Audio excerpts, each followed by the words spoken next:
going on as usual. Today is Sunday, April 27th, 2025, one day before the election, last day to campaign. So we're going to see lots and lots of rallies today from Pierre Poilievre. Mr. Carney is going to just have breakfast in in his bistro or wherever and retire for the day because nothing else to do, I suppose. Mark Carney fixes in. So we'll see what happens. I have no idea. Lots of pushback in the United Kingdom about the dimming the sun plan because it's a terrible plan. And Ireland is upset about what's going on with mass immigration, and they're protesting that. Election irregularities are being highlighted by the PPC candidates in, I've got the location for you, but it's in Ontario. Not surprising.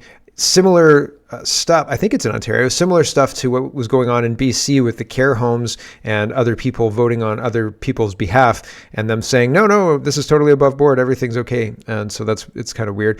Mark Carney is bussing in supporters, which is not all that surprising at all because Mark Carney is not that popular. And the Bloc is saying that Canada is actually just a post-national state. And Yves-Francois Blanchet is the leader of Quebec, the state of Quebec within Canada. It's interesting. He's entertaining anyway. Here is so there's lots to get to. Let's get to it. First, we have to go to the nation of Quebec, and he's Francois Blanchet is saying, yeah, Canada's not really. It's a post-national country. Weren't you listening? Here we go. Yesterday, you said that you were an MP in a foreign parliament. Yeah. You are working pretty hard to hold the balance of power of that parliament. Isn't it this the definition of foreign interference? We are, either we like it or not, part of an artificial country with very little meaning called Canada. Many people in Canada write to me and say, we'd like to have the same as Quebec has. As long as we're part of it and we get elected in this parliament, we are entitled to any right and privilege and opportunity being provided by the persons who vote. And I will relinquish none of them. And if it's a foreign parliament because this nation is not mine. I don't feel more at ease in the Canadian parliament than Mrs. Smith would feel at ease in the Assemblée nationale du Québec. I don't know who Mrs. Smith is that he's talking about there. Pierre Poilievre responds to this. He says, Yves-Francois Blanchet's comments are insulting and false. Canada is a strong, proud, and sovereign country with a rich history. As a prime minister, I will always defend Canada and make it stronger than ever before. Here's Yves-Francois Blanchet responding to the backlash. And I mean, not that there was a lot of backlash really, but there's a longer video here. And this is 26 seconds from the longer video. And he says, no, I don't mean that to be insulting. It's just, that's how it is. Here we go. Canada is an artificial country. It is not meant as an insult. It's meant, daily politics in Canada show that also. It's meant as the observation of the fact that the different regions of these countries have different issues pulled together in order to serve mainly Ontario and will an intention from Ottawa to concentrate powers in Ottawa, Canada. So he's saying basically the whole country is pulled together to serve Ontario and concentrate power in Ottawa. Maybe he's right. Maybe he's wrong. I don't know. It's interesting that Poilievre is upset that Blanchet is saying that Canada is a post-national state, but the post-national state rhetoric from the Liberals largely got a pass, right? People were not really upset about that. Table Salt says Blanchet gives the best answer of election 25. Carney's government is Trudeau's government. Trudeau said Canada was a non-nation. Canada is a nation that denies its own identity and uses immigrants to weaken workers. Incorporating Quebec has failed. So this is a little bit longer. We've already seen some of this. We'll just leave it there. That's the argument from Blanchet. And sometimes the truth stings, right? Sometimes what we've done comes back to bite us in the ass, and people don't like hearing about the impact. But there it is. Let's talk about the Liberals. Mark Carney is bussing people in. Now this is, you can see the Air Transat hangar. So this is the Air Transat hangar that people are being bussed into. And there's a whole Mark Carney event, but 3 school buses of Liberal supporters being bussed to the hangar. Poilievre supporters, where do you guys get the bus for your rallies, or do you make your own way? I can't tell. I'm not sure. Here is Documenting Reality. It says shuttle buses unload Carney supporters outside the Air Transat hangar at Toronto Pearson Airport grounds ahead of his rally in Mississauga. So here's that. Yeah, they look like liberals, all right.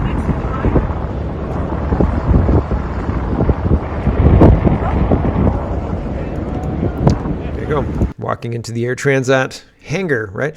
And Mark Carney does the same exact photo shoot or photo op that Poilievre did yesterday. So it's super weird. Bradshaw says, I have no words if this is true. Mackenzie says, in about an hour, Mark Carney is set to have a rally in a hangar at Pearson Airport with the LPC plane as the backdrop. So this is exactly the same photo as Pierre Poilievre got yesterday. And I've got that for you. Where is that? Here. This is Poilievre's. This is Carney's, right? And there's other perspectives which are much more similar to this one, but it's the same damn picture. So that's really strange, right? Glenn says, decent backdrop for Mark Carney's campaign stop in Windsor. Wonder what he's going to talk about. More noticeable police presence in Windsor as well. So he's down in Windsor talking about energy and things like that. And apparently Glenn says, another lead us big daddy call from the crowd. I'm ready to lead, he responds. This is a manufactured crowd. Nobody yells, lead me big daddy to politicians. Honestly, nobody, not even Mark Carney's wife. So no, I'm not buying it. And they all got on shuttle buses from Windsor and they traveled up the 401 to Toronto to hang out in a hangar with Mark Carney. Jackie says, Dave Aiken, Tom Parkin must be epileptic at the Trumpiness of it, right? So doesn't this look exactly like Poilievre's Trumpy rally from yesterday? Yes, it does, right? So it's very, very interesting. Mark Carney's ego says, yesterday, Pierre Poilievre held a rally with his airplane in the background. So today, in keeping with the theme of my campaign, I copied him. I haven't had an original idea yet. I just do whatever Pierre does and pass it off as my own. Let's bring it home. So there's Pierre's rally. This is the better perspective that I was talking about. And here is Carney's rally. Same, exactly the same rally. Wild. It's incredible. The Simpsons told us, but we didn't believe them. We didn't. An oil exec says, under pressure from reporters, Mark Carney finally succinctly concedes that he himself doesn't believe the messaging of fear he has been campaigning on. He claimed the Americans would break us, own us, and take us. Now we know that he incited fear to gain votes. So here's a reporter saying, hey, do you think that they would how far do you think they'd go? Would they use military force? And Carney says no. And Trump has already said no. He would use economic force. And the economic force has been applied. And here we are. Everything's fine, right? No crisis for Mark Carney to lead through, except the crisis in Mark Carney's head. Here's Mark Carney talking about this. Alex Ballingall with the Toronto Star. You've talked a lot, basically at every rally and this morning again, about how the United States wants to break us, own us, take our land, water, and resources. Is there a scenario in your view where they use or try to use military force to accomplish those goals? No. Short answer, Alex, is no. There you go. So no real threat of being invaded. The U.S. is actually helping us defend the North American Arctic region, formerly Canadian Arctic. Just don't ask questions about the name. What's in a name anyway, right? A rose by any other name would smell just as sweet. Our Arctic, North American Arctic. What's the difference, right? Andy Lee says, Mark Carney's top donors meeting with Chinese ambassador just days before the election. What a coincidence, right? Who's surprised here? And Found in Translation says 2 days before Canada's election day, Wang Di, PRC ambassador in Canada, met the Desmarais family in his residence, in his house.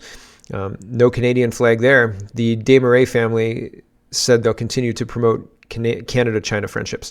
And by doing that, they will support Mark Carney. So interesting. All these close ties, fairly well known. Nobody's hiding, right? And none of the mainstream media are reporting it, though, of course, right? Can't have anything that would jeopardize Mark Carney's election. Bradshaw is responding to Wasted Canadians highlighting this. Mark Carney has asked what his biggest regret of the campaign is. This morning in King City, he gives the exact same answer as Pierre Poilievre gave in the last debate. And no word of a lie, He really does. As he's talking, and I think it's translated from French, as he's talking, you can almost picture Pierre Poilievre saying exactly the same thing the other day at the debate. So here we go. Hello, Mr. Carney, Radio-Canada. What is your biggest regret in this campaign? C'est un peu comme ma réponse de la dernière question.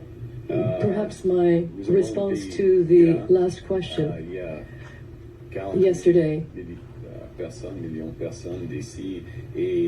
there were 1 million people, and I would have liked to speak to more people. We are a large country, and I wanted to speak to as many Canadians as possible, but it's a short campaign, and my regret is not having had the opportunity to speak to all Canadians. What nonsense. He kicks people out, right? He doesn't want to speak to all Canadians. He's bussing people in. They don't want to speak to him either. Brian Lilly says, while Carney says he will protect Canada's steel industry from Trump's tariffs, which will drive up costs and lead to job losses, he's defending driving up Canadian steel prices by increasing the industrial carbon tax, which will increase costs and result in lost jobs. Ridiculous. Absolutely ridiculous. And this is from yesterday, talking about will you take the carbon tax off the steel industry? And he says, no, that's the way to help them leapfrog their American competition. I don't believe that. I didn't believe that yesterday, and I don't believe that today. Ryan says, here's Mark Carney talking about his CBAM plan, which is it's a border tariff on steel. And he says, which is already operational in England and or in Europe. And he says he's trying to play it off like it's a good thing. It's not. It's a carbon tariff. He wants government carbon policies to sit in the middle of trade and business within Canada. Right in front of those steel workers, he basically told them that they're going to be paying for Canadian heat pumps and solar panels. If elected, he will destroy business and industry to satisfy the globalist carbon scheme. The media is not sharing this for a reason. And again, yesterday I pointed out the irregularities with these helmets. And if this is the steel company that was referenced yesterday, and I can't remember the name of it, but there are people who watch this show who work for that steel company, and they said those aren't our coworkers.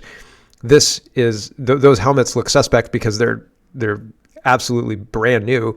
This doesn't pass the sniff test, right? This is not what it seems. So anyway, I've already shown you this clip, so we can move on. But Mark Carney is not what he appears to be or what he tries to represent. Here are all of these media talking heads from CBC coming to the same conclusion I came to yesterday, that Poilievre's seat is not actually in jeopardy in Carleton, and that it is more of a smear campaign against the opposition leader, who, if you look at the polls, doesn't look like he's about to win. But I think if you talk to anybody on the street, they'd say, oh yeah, he looks like he's maybe going to win. So we'll see. I have no idea. But these guys aren't buying the smear that was posted all over mainstream media, by the way, that Poilievre's going to lose his seat. Here we go. I would be very shocked if he lost his seat. Very surprised. Here we go. Ridings, and what would that loss mean for each party? Let's bring everyone back. Chantal, Andrew, and Althea. Chantal, I'm going to start with you because you alluded to it. You said you don't buy that Pierre Poilievre's riding is in jeopardy. I would say it's possible that the margin slims, but I'm not sure that I buy that he's in any real danger there. Give me your thoughts. There's a lot of psychological warfare going on at the end of a campaign. There sure is. To have a story on the front of the Globe and Mail that says that your leader's riding is in play when it should be a safe seat is a hit on the Conservative campaign. So how secure are the leaders' ridings, and what would... It's a hit piece on the Conservative campaign. I think that's accurate. I think that's true. Dan McTeague says, OMG, are Liberals and their supporters all this deranged? Brian Lilly says, Nell Thomas is the Liberal candidate for Haliburton Kawartha Lakes. She says we need to stop keeping old people alive so long. Here are some other crazy views that she gave. And sorry if you are upset, apology for after they were pointed out. I don't know what he means by that. But anyway, this is apparently the Liberal candidate for Haliburton Kawartha Lakes. And she says, you must understand eliminating meat from the diet is well recognized as essential and soon non-negotiable if any parts of Earth are to remain habitable, she says. That's interesting. And Nell says, cannot protest climate change, protest what causes it. Agriculture, as known, is a thing of the past. Now it is growing indoors and underground, and farmers need support for this transition. Fermented proteins is essential. Faster everybody understands this, the better. She says, nature will ensure that we, presumably the population of the earth, are reduced to 5 billion. Trust nature. Trust nature. Well, have you seen like a tornado and a hurricane? I trust my my gas-powered car to get me out of the way. Nell again says, imagine my thoughts when assessing a pregnant patient. I telepathically advise the fetus to sue the owner of the uterus while exiting it to this world. Of necessity, a mother must be a climate change denier. Wow. So those liberal doctors, eh? Never once. Dave Craden says, the joke's on us. Got rid of one carbon tax, and Mark Carney's Liberals are going to replace it with 3 carbon taxes instead. Mark Carney lays out his 3-part carbon tax plan that will take tax from the steel companies to give to the preferred EV companies, electronic vehicle companies, and to support government spending, smart appliances in people's homes. Pierre Poilievre responds and says, the Carney carbon tax will be paid by you. Yeah, yep. And it's interesting that Carney really likes to break things down into 3s, and he says first, second, third, and he loves this structure. He uses it all the time for everything. And so he broke this down as well. But it's the same garbage, the same carbon tax repackaged and hopefully more palatable, more easier for you to swallow, right? And no thanks. Nope. Here's Pierre Poilievre, and he's responding to himself. And the first one says, Mark Carney says that having a carbon tax in Canada is a requirement to trade overseas. Nonsense. Taxing our energy will simply punish our businesses and ship jobs abroad. And he continues, Prime Minister Carney said yesterday, Canada cannot trade with the world unless we have a carbon tax. Yet he moved his company headquarters to New York and invested in U.S. coal where there is no carbon tax. He wants Canadians to pay carbon taxes that he dodges paying himself. If Carney wins, Canada loses. Yep, I think that's a good little slogany finisher for the campaign, right? We've had slogan after slogan, so why not have one more? There you go. Here is Pierre Poilievre again. He says, nearly 80 rallies, 93,000 people. They brought their stories, their pain, and their hope. And so there's Poilievre, 4 minutes of rallies. And here's Pierre Poilievre with the glasses. And then by the end, no glasses. So there you go. Oh, there's still glasses, right? So there you go. He's run an okay campaign. It's been less terrible than Mark Carney's campaign. Right? Mark Carney's campaign has been an absolute disaster. Honestly, there's nothing good. There's not been one piece of good news about his campaign. The only weird part is that no matter what he does, his numbers keep going up. So that's weird, right? Don't you think? But it's been a terrible campaign. He lies. He can't tell the truth. Like never mind he lies. Everything he says is not true. And everybody kind of noticed. And I guess the mainstream media don't really care. I mean, some people talk about him being a liar, but also, they're like, and his poll numbers keep going up. So it's weird. It's a really, really strange thing. But he's run a terrible campaign compared to, I mean, I think any campaign I've seen in modern history. Pierre Poilievre's run a competent campaign. I mean, it's fine. It's not like on fire or anything like that. There was criticisms early that there wasn't much substance. It was all slogans. He waited till 6 days out to release his platform. The platform, I don't know. It's kind of the same as the Liberals, right? There's certain things. It kind of fell flat, really. Like it didn't really... I don't think it changed much. There isn't a big, bold new direction for Canada. It's like, we're going to stop doing some stupid things, but we're going to keep doing a bunch of other stupid things, right? Israel, Ukraine, things like that. So I don't know, but it's been a competent campaign when you compare it to Carney's or, other campaigns.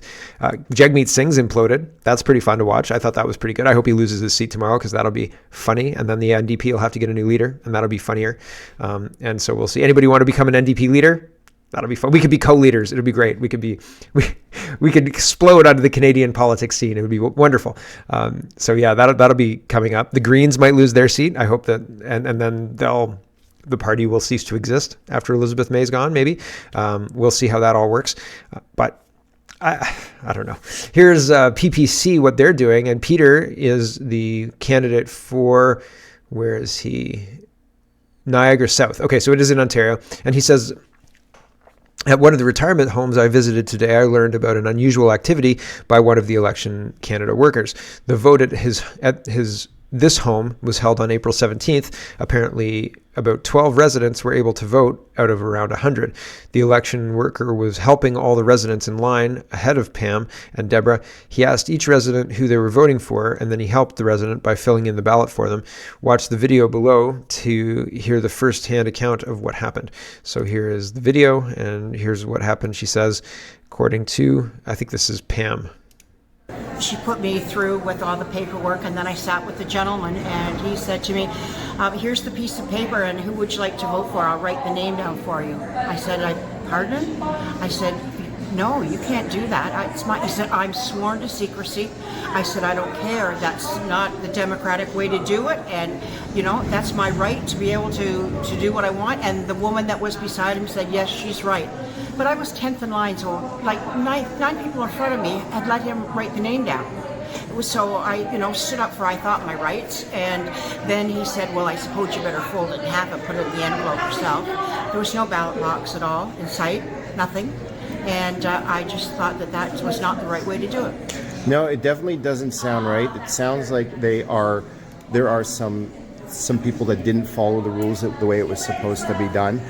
So that's interesting, right? And so the PPC candidate followed up, and these women have filed a complaint with Elections Canada, and they're confirming that here.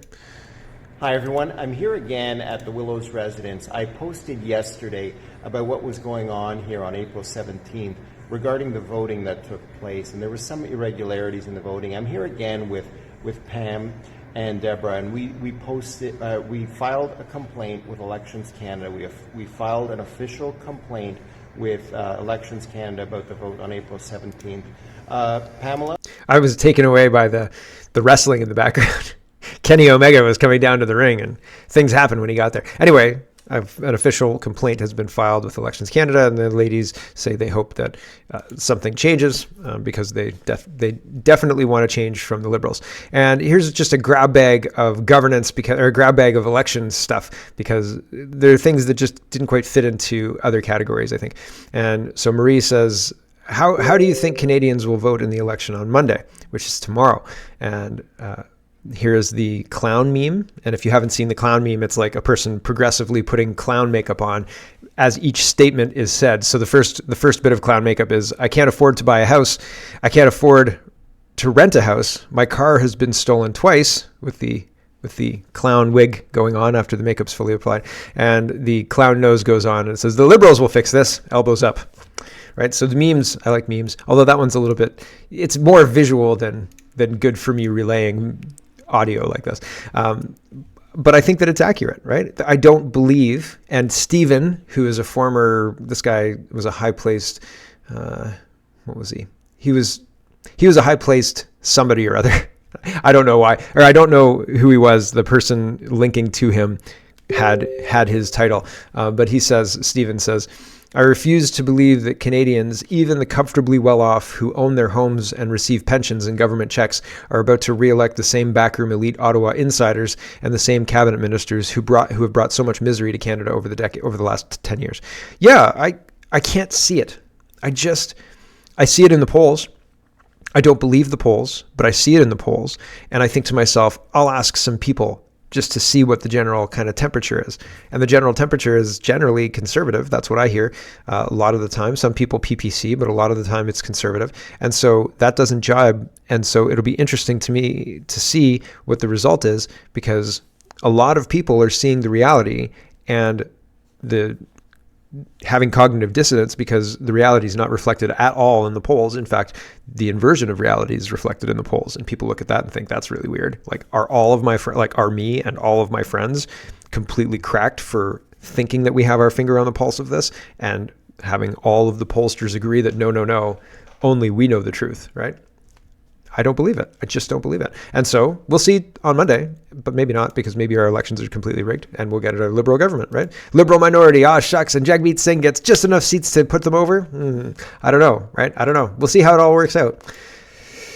I'm very, very worried. Worried is not the right word, but concerned that the same thing will happen. We gave the Liberals a big majority, and they instituted the migration, the Compact for Migration, and completely destroyed immigration and all sorts of other stuff.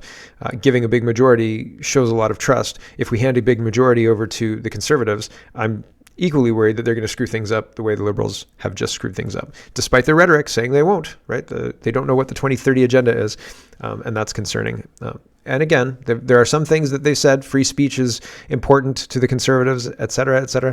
We'll see. The proof will have to be in the pudding. We'll have to elect them to find out what they're going to do. Here is the Muslim Advisory Council of Canada is responding to Kevin Vung, and Kevin is talking about Israeli hostages and things like that. So the Muslim Advisory Council says, "You are never worthy of such an important office. Good riddance." And Andy Lee highlights the taxpayer funding that went into that response. So Canada, you and me have given this group almost $400,000 in 2023. I wonder how much we've given them since. And they're using that money to hector former parliamentarians. And I don't know if Kevin Vung is running again. I'm sorry, I just don't know. But that's weird. I don't want my money being funneled to any ideological group, nonprofit or profit or anything like that, Muslim or anything like that. I don't. I think that's really, really strange, especially when they're being weaponized like this. That seems like a pretty direct line to having, hey, we'll give you some money. Can you attack our political enemies for us? Sure, no problem. Thanks for the money. Right? And then if anybody says this is not appropriate, they say that's quite Islamophobic of you. And well, it's just not. Right? It's quite sensible, actually. Elections Canada is responding. People are upset, and the remanded is demanding accountability, but I don't know that he's going to get it. He's one of the guys who's going through the BC election and is convinced that there's fraud probably, but it's not going to get dealt with. And I mean, yeah, we're what, 6 months away from that election, 7 months away from that election now, and is anything going to get fixed? No. Absolutely not. Nope. So anyway, Elections Canada is talking about counting the polls, counting the early ballots before the polls close. And people are wondering, like, how can they do this? How can they just decide that they're going to count some ballots before the polls close? Why can they make this decision? So Elections Canada has responded to this and says, we've been getting questions about the counting of advanced ballots starting before the polls close on election day. The law allows this and has been done in all recent elections. Starting early means that Canadians can get the results sooner on election night. Results are never shared before the polls close. The whole count process is observed by witnesses who are usually party or candidate representatives. Learn more here. And the remanded says, can you please clearly state the section in the Election Act that provides this? You mentioned the Election Act without citing the provision to which allows it. The Election Act is over 500 pages. Can you please provide the citation? Thank you. And this person says that was 15 hours ago, April 26th at 5:48 p.m. And then 12 hours ago, 13 hours ago, this person says crickets, and remanded says they've stopped responding to me. So no citation is forthcoming. They just say, trust us.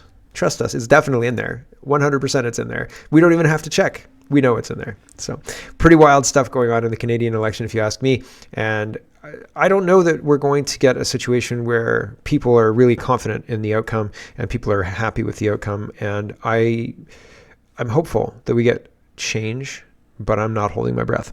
Also, we'll be doing a kitchen table talk today at 1 o'clock. And we will also be doing a kitchen table talk, an election evening kitchen table talk. I think probably starting somewhere around 7:30. But I have things to do. Like I have usual things that I do in the evening then tomorrow on Monday nights. So it'll be around 7:30. I'll send out an email to everybody. It's my usual. We'll do kitchen table talk format, so you can come and join in and chat with us if you like. We will just be lambasting the results. Basically, that's what we'll be doing. Anyway, thanks for watching, everybody on the stream, and we'll catch you. Hello everyone, thanks very much for watching. This is just a short version of a longer show. If you'd like to get the whole show, you can go over to canadapoly.com and sign up for a subscription. Just look in the drop-down tab for Shop and Donate and look for subscriptions, and you'll get immediate access to the full show. Love to see you. Thanks for watching, everybody. Have a wonderful, wonderful